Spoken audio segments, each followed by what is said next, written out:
Hi everyone, welcome to another edition of Pele Yoetz. This shir is given for the zechus and behatzlacha of Yair, Mannuel, ben Devorah Esther, who was supposed to be home with us soon. Besrat Hashem. And today is a great topic. It's called Love of Friends. And just to start out, there's a very well-known story in Iyov, obviously everybody knows, of where the Satan was granted permission to strike all of Iyov's possessions and belongings, but he could not take his life.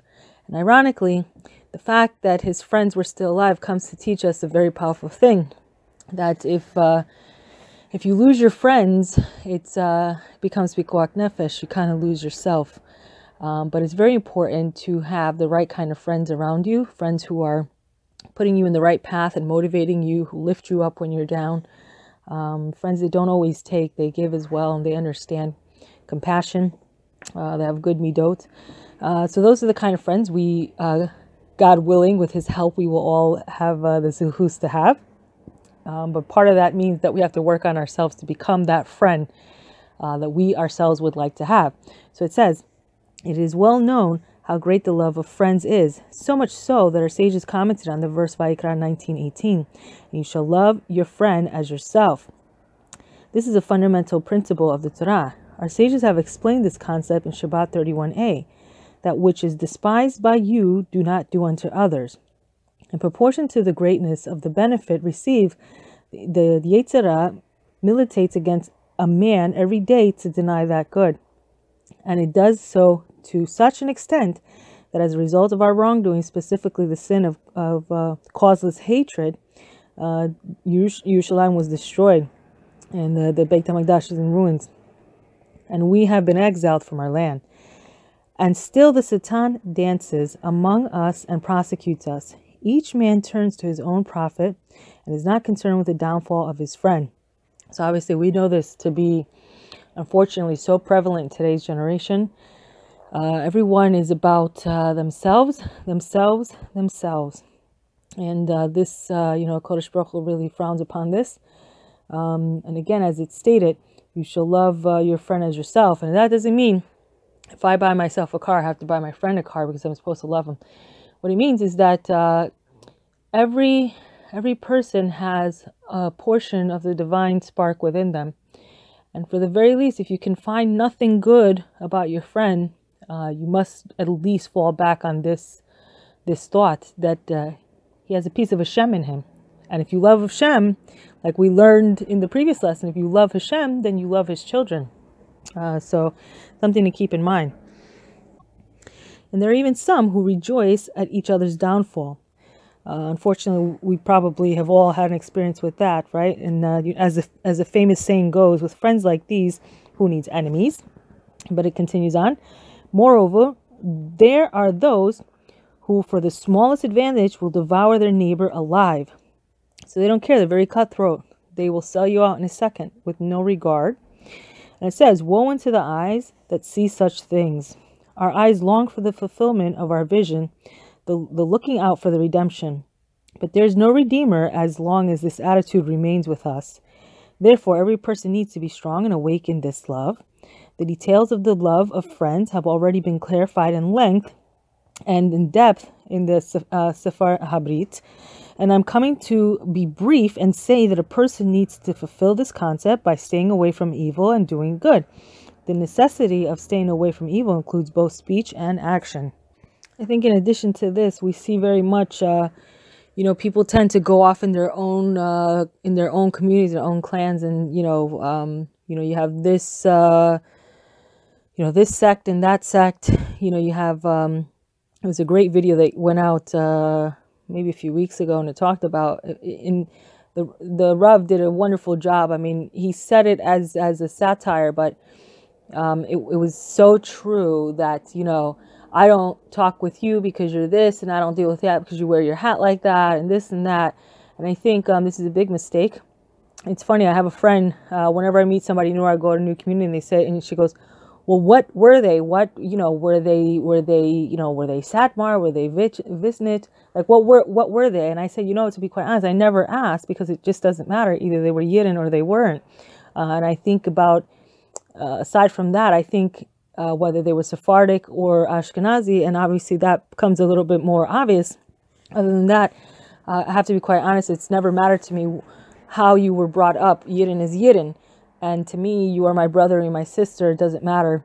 So that's just my point of view. But it continues on. It says, in regards to speech, the guiding rule is that which is despised to you, do not say.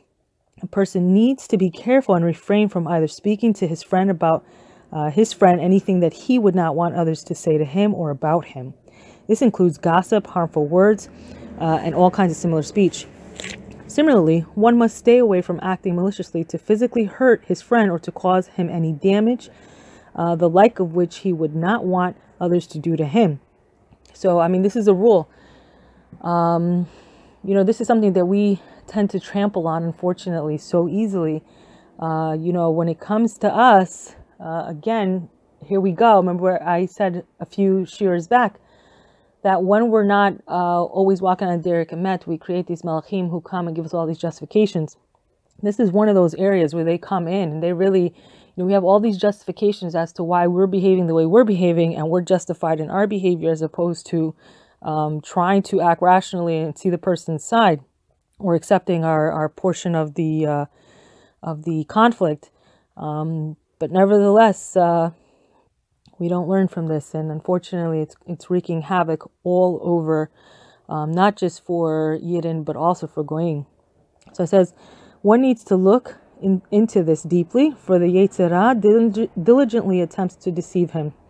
A person needs to be especially careful when a potential loss of money is involved, for one is likely to decide in his own favor in pursuit of profit, even if it involves the monetary loss of his friend.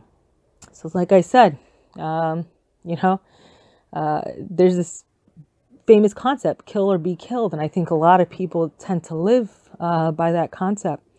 It says, not for naught did our sages say that a man is distinguished by his pocketbook, Eruvin 65b. Fortunate is the man who fears and loves Hashem with all his possessions and does not go astray after profit. So a person always needs to fulfill this command by doing good in speech and action. One should speak kind and proper words that gladden the hearts of men, such as good tidings and advice, removing stumbling blocks from their path and informing them of any potential danger, consoling them when they experience sorrow, and many similar things. So, of course, Harav Papo is telling us something that we all know. We all know, a kind word can really change a person's life. I mean, it can change a person's life. And I think, unfortunately, we tend to lack compassion. And I don't think it's always deliberately, but I think sometimes we're so wrapped up in our own world and our own problems that we forget. We forget to have compassion for the person next to us. I think sometimes if we're going through a hardship, we only have sympathy and compassion for our scenario. And oftentimes I think we think that our scenario is the worst that's ever come across. Again, this is that whole, that whole concept of me first. So it says, in regards to action, one should perform deeds with his person and money as he would want others to do for him. For example, to have compassion on him and to exert themselves and have pity upon him. So should he believe in order to perform kindness and to fulfill the mitzvah of loving your neighbor as yourself. Fortunate is the man who does this and embraces it. In accord with his pain, he will be his reward. In proportion to the greatness of his pain, he provides ever greater satisfaction to his maker. Just as the father has mercy on the son, and a brother is born at the time of need, so too must each man help his friend. Compassion, it is one of the attributes of Hashem, and it is one of the most awe-inspiring attributes that I think that we've come to learn about Hashem. And it's one of those things that, Everyone loves a good kind word, a good hizuk, an act of kindness. And I believe it said that in the end days, there are only two things that will save you in Gog and Magog, and that is the study of Torah and acts of kindness. So really something we all should be, with Hashem's help, striving to improve. So it says, all of us are the son of one man, Adom, like blood brothers. Just as man has pity on each one of his limbs, likewise he should have pity on every member of the Jewish people, because all of us are like one person, like one body. So this is something we've also heard in the past. It's worthwhile for you to seek the good of your brother or your sister in Klal Yisrael, because when they succeed, you succeed. If they fail, you fail. It's no different, even the smallest member. So for example, just as in your body, if you have a toothache, it's one of the smallest things in your body. If you have a toothache, you're out for the count. It hurts the whole body. This is the same concept here.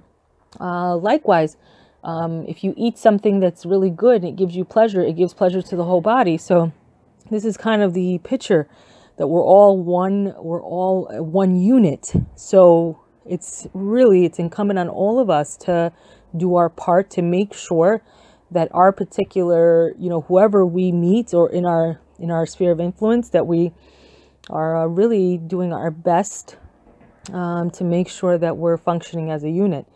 So it says, a man naturally loves himself, his son, and his brothers. However, in regards to his friend, if the situation might cause him monetary loss or affect effort, his self-love controls him.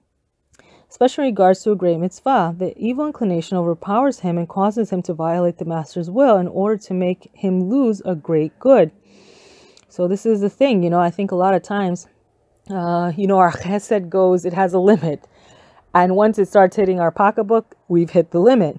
So, Rabbi Papo is saying that this is a mistake. And it says that one needs to subdue his Yetzirah and to have pity on the honor of his maker and to arouse his love.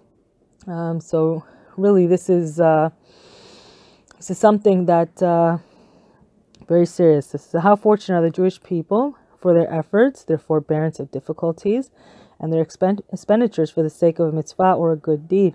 That's true. I think that the Yidden have always been known when it comes to a mitzvah. Even you hear these incredible stories that were coming out of the Holocaust. These people knew that they were going to die, and what they strove to do for that last mitzvah, to put on tefillin, to daven, whatever it was, such strength. Kol hakavod to Klal Yisrael. It's just wonderful. Great is their portion. Yet the problem is that there are significant mitzvahs which have no one who pursues them because they do not consider them to be as important. This is also another big problem that we have. I think, nobody really knows what a mitzvah is worth. And sometimes you think, if I gave $10 million to build a yeshiva, for sure that's going to yield me a lot of zechus, right? But the truth is, you never know that if that kind word that cheers up that one person, that could have a greater impact in Shemaim than giving $10 million for a yeshiva. We don't know. We don't know what the reward is for a mitzvah or what the weight of that mitzvah will cause. So we have to be very, very careful about trampling over mitzvot that seem to be lesser in our eyes, has v'shalom. They seem to be lesser. We have to be very careful about this. So if our sages said in Parkei Avot 4:2, one should run after a lighter mitzvah as a more severe one because you do not know the reward for each mitzvot. See? All the more so for such an important mitzvah, which includes the love of kindness, the love of a fellow Jew, and the ways of shalom. It is proper to pursue it as one pursues life itself. There is an innate drive which shows a person 49 ways to purify the contaminated animal and to thus achieve his own personal benefit. In addition, there are several matters in which a God-fearing person is confused and is unable to know in which direction there is light. Therefore, the best advice is to follow the words of the wise man who said in Avot 4:13, "Do not rely upon your own understanding." This is a fundamental principle in the entire Torah, while the more so in monetary matters. One who goes to the sages will become wise and comprehend the ways of life. So of course, again, I commented that a lot of people, they don't have the proper kavod, not only for the Rabbeinu, but also for the sages, and they tend to mock their words. But these sages have had a tremendous relationship with Hashem. And for them to be able to teach about things in their time that are so relevant in this time just goes to show you the tremendous zechus they had with Hashem and the relationship. So it's very wise and praiseworthy for the one who follows in their path, because of course, as it says in Meseles Yesharim, that they already been through the path and they know the way out.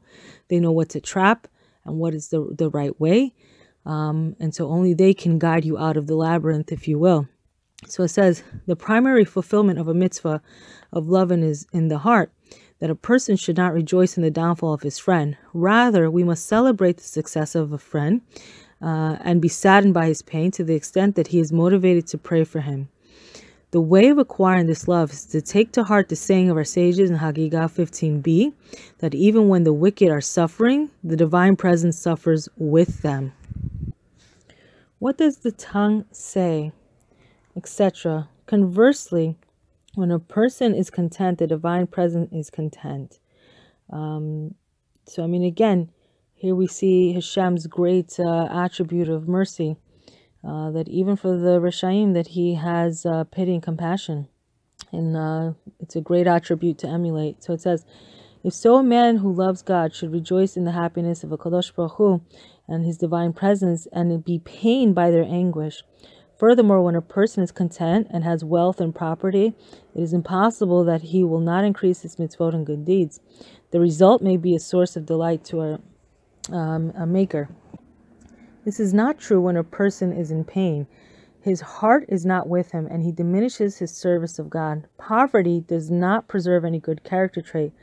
It makes a person violate his maker's will and causes him to reject the one who gave birth to him. So just to clarify on the earlier sentence, it reads, when a person is content and has wealth and property, it is impossible that he will not increase mitzvot and good deeds. In other words, when a person is, glad of heart and all is well with him, for sure he's going to increase in his service of Hashem. But poverty does not preserve any good character traits, and it makes a person violate his maker's will. So as we all know, poverty can lead to depression.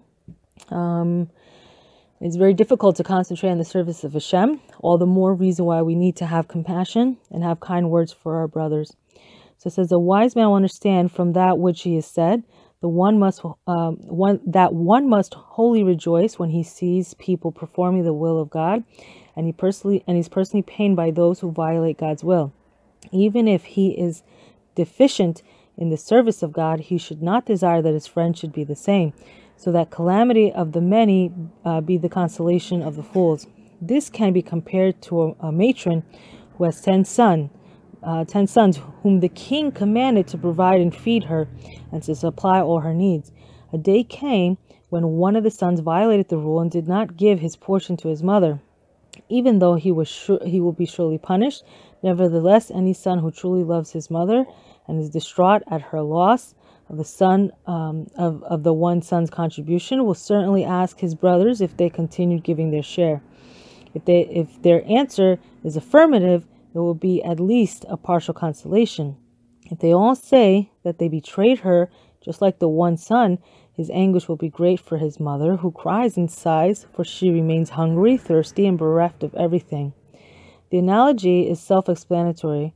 Furthermore, a person should be pleased about the success of his friend, because due to his material improvement, there will be an increase in the performance of mitzvot and good deeds. This will enhance his own good. Because of his misdeeds will no longer tilt the universal scale to the side of demerit, for which he surely would be punished for all the resulting evil. The increase of good resulting from his friends tilting the scale in favor of merit will create a good day for which he too will benefit. So again, here it is. Here's that concept again. When you're benefiting Klal Yisrael, everyone wins. So it says, Shlomo Melech said in Mishlei 10:12, hatred awakens ill feelings and love conceals all wrongdoings. There are reasons for which hatred is awakened between man and his brother. All of them are senseless. There is one kind of man who hates because the other party sinned against him, his person, money, or kavod. Besides anything else, I'm sorry about that. I have an alarm that tells us it's time to count the omer. So I hope all of you are being mindful, helping your husbands to make sure he's counting that omer. So it says, besides anything else, the Torah commanded us in Vayikra 19:18, you shall not take revenge and you shall not bear a grudge. Some explain that the reason is because a person is compelled in his action and is simply doing the agency of God. For example, God told him to curse. It is the misfortune of his mazal that punishment is delivered through him. Since this is so, there is no reason to hate his friend. He is like an axe in the hand of the wood chopper. What can a living man complain about? Each man has his own sins that account for his adversity. There are those who hate because of jealousy and think that their livelihood is diminished because of their friend. This is nothing more than a lack of emunah, as we will explain in the entry of emunah, Besarat Hashem. So I think a big mistake that people make is that they think that somehow their friend or a co-worker or someone else is affecting their parnasa or what they have in this world, and that couldn't be further from the truth. First of all, parnasa is given by Hashem, and what is allowed and allocated for you is allowed and allocated for you, and there's nothing and no one that can take that away from you, and you have more to do with that than anyone else. So there's no reason really to be jealous or anything when we see somebody that has something, especially something that we ourselves would want. There's a reason why that person has it. Maybe for something good, maybe for something bad. Has v'shalom. And if it's not been given to you, it's for a reason, and it wasn't for you. So again, there's nothing that anyone can take from you. Hashem has enough for everyone. So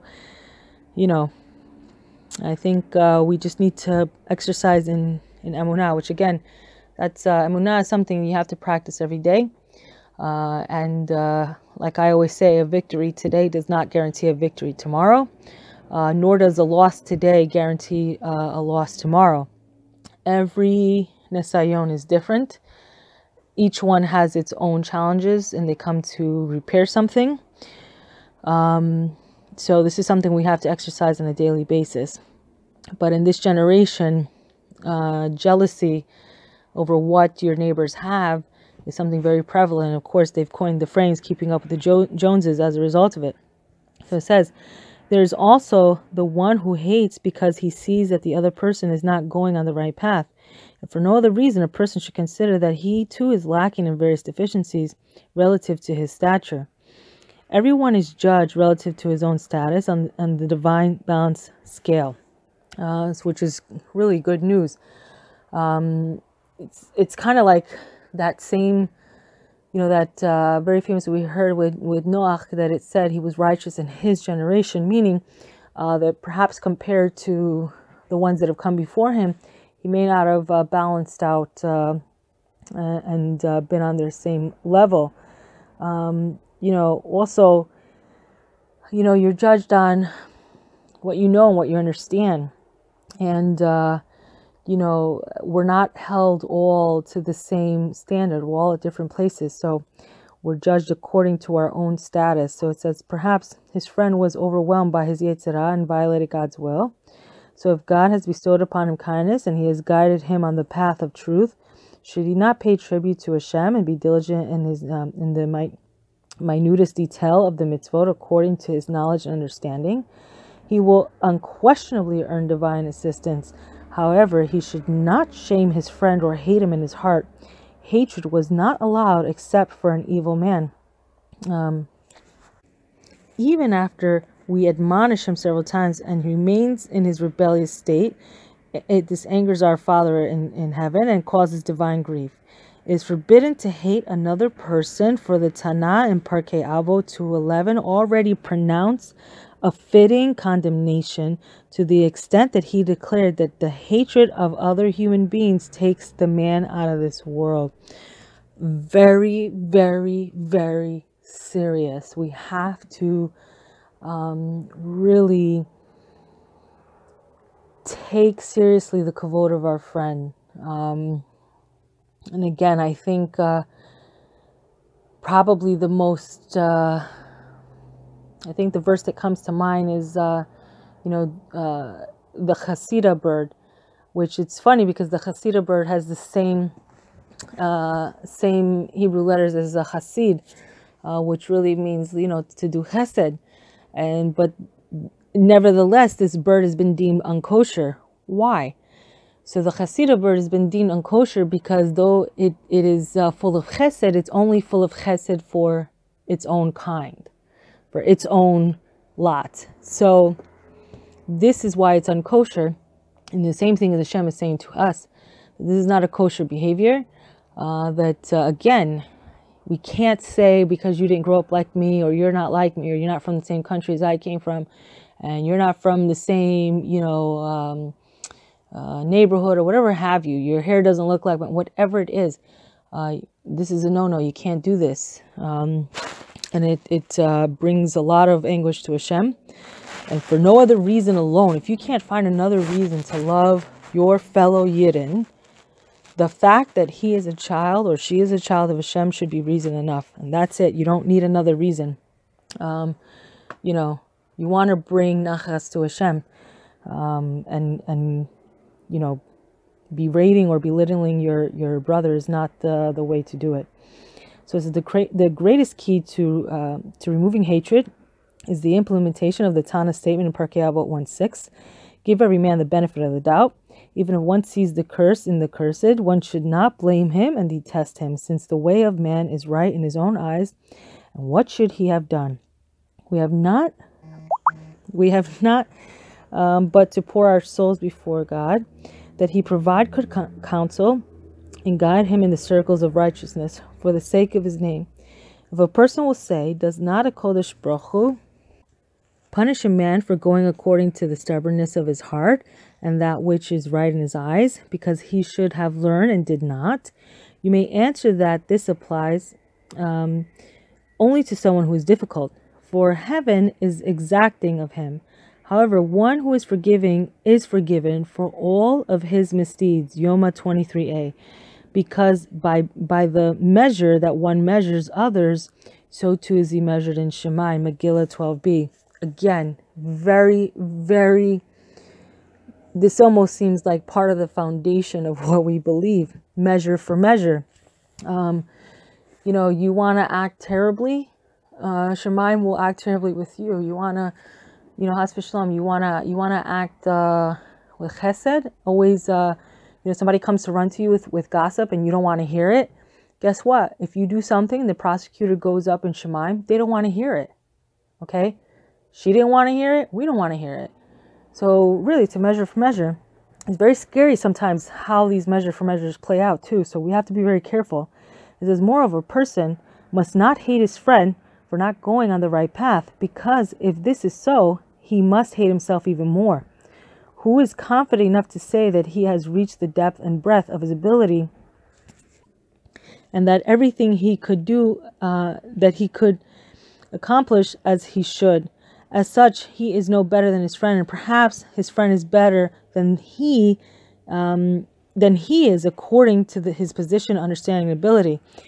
So again, no one can really say that they've arrived, that they've made it.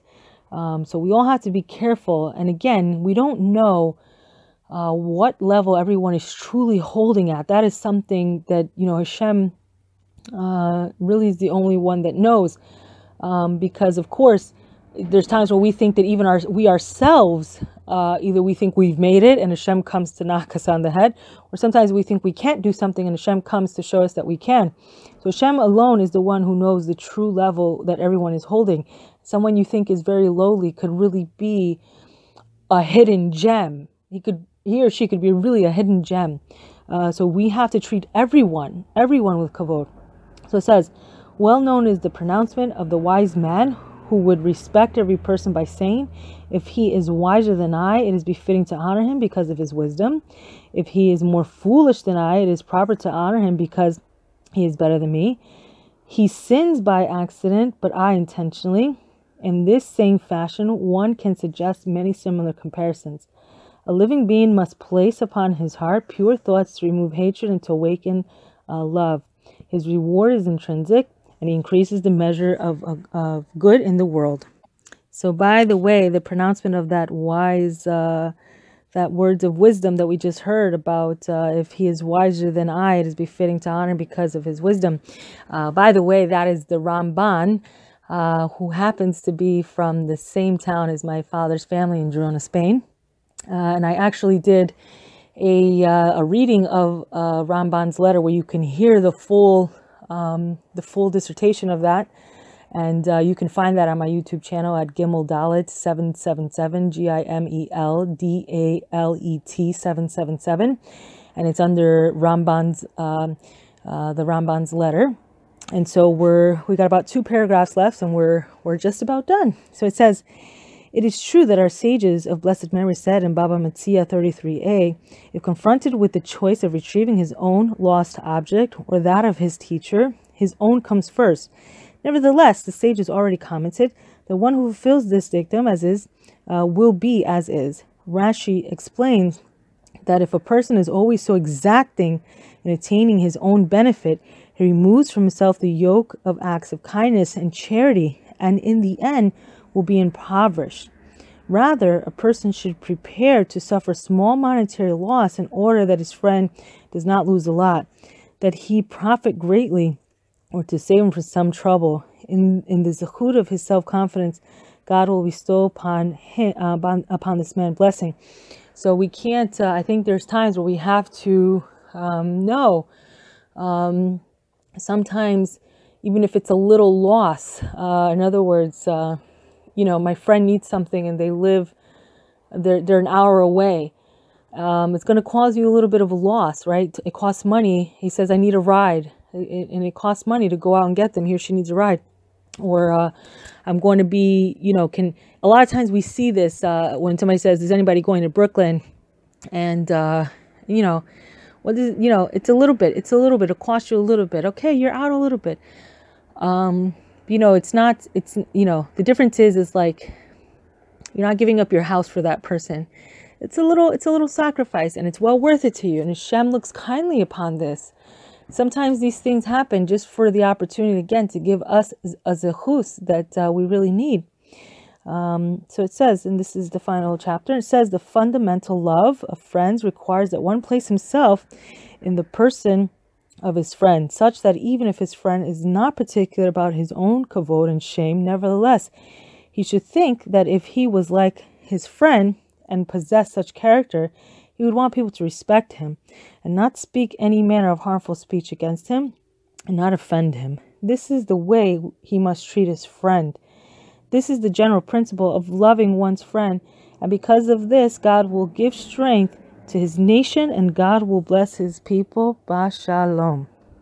So again, very important concept. And it's funny, I'll tell a quick story that this almost seems, even though it's an age-old thing, I think it's something that is probably more prevalent in this generation than in previous. I heard a beautiful thing. And it was funny, we have a friend who lives in Muncie, whose family came from a very, very remote town in Poland. And ironically, I was there with my friend and her husband. And it was so weird that, they too also came from this remote town in Poland. It was very odd. It was very odd. And, he didn't know much about the town, and she did, and she was able to tell him, and they thought that they were one kind of sect. And I'm not going to say which minhag they followed, because it's really irrelevant.